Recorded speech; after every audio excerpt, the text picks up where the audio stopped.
বৃষ্টির দিনে গ্রামের বিয়ে। সুপ্রিয় দর্শক, আসসালামু আলাইকুম। আমি মোহাম্মদ নিয়াজাল রাকিব আছি আপনাদের সঙ্গে। কিছুদিন আগে আমি বরিশালে গিয়েছিলাম আমার বাবার এক বন্ধুর মেয়ের বিয়েতে।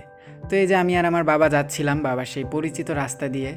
তো বিয়ে বাড়িতে আমরা পৌঁছে গেলাম। এই যে গেট সুন্দর করেই সাজানো হয়েছে, ভিতরে লাইটিং করা হয়েছে, সেগুলো দেখতে দেখতেই যাচ্ছিলাম। এবং তখন যেহেতু বৃষ্টির সিজন ছিল, তাই রাস্তায় একটু পানি কাদা জমা ছিল। তো বিয়েবাড়িতে ঢুকতেই দেখলাম বাড়ির সামনে রান্নাবান্না চলছে। তো বাড়িতে ঢুকলাম, ছাদে গেলাম। ওনারা ছাদেই আয়োজন করেছিলেন এবং ছাদটা খুব সুন্দর করে সাজানো হয়েছিল, প্যান্ডেল দিয়ে একদম চেয়ার টেবিল দিয়ে সাজানো হয়েছিল। আর এই পাশটাতে দেখছিলাম বর এসে যেখানে বসবে ওই জায়গাটা সাজানো হচ্ছিল। আমি ওদের সঙ্গে যুক্ত হলাম, একটু হেল্প করলাম ওদের কাজে। ওদের বাড়ির একদম কাছেই নদী ছিল, তো নদী দেখতে বের হয়েছিলাম এই যে কনের ছোট ভাই আবদুল্লাহ ওর সঙ্গে।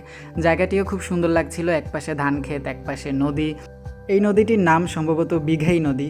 তো ভালোই লাগছিল এমন সুন্দর পরিবেশে হাঁটতে।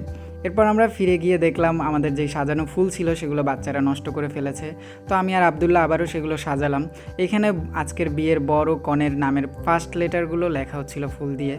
তো বিয়ের কনের সাথে দেখা করলাম, অনেকদিন পর দেখা হলো। বিয়ের সাজে মাশাআল্লাহ সুন্দর লাগছিল।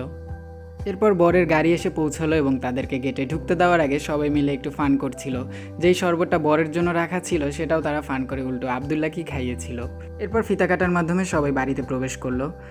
আর এই যে অবশ্যই আমার সাজানো ফুলের উপরেই জায়নামাজ বিছিয়ে সবাই বসে পড়ল। তারপর বিয়ে পড়ানো শুরু হলো।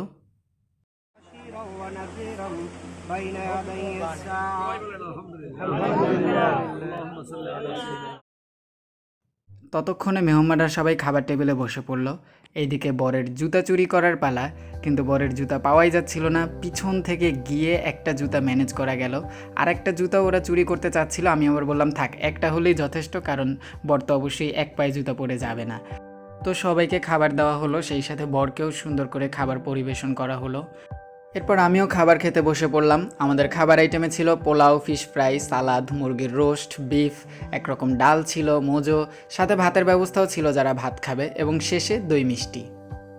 এরপর বরকে হাত ধোয়ানোর পালা। এখানেও টাকা নিয়ে কিছুক্ষণ ফান করা হলো।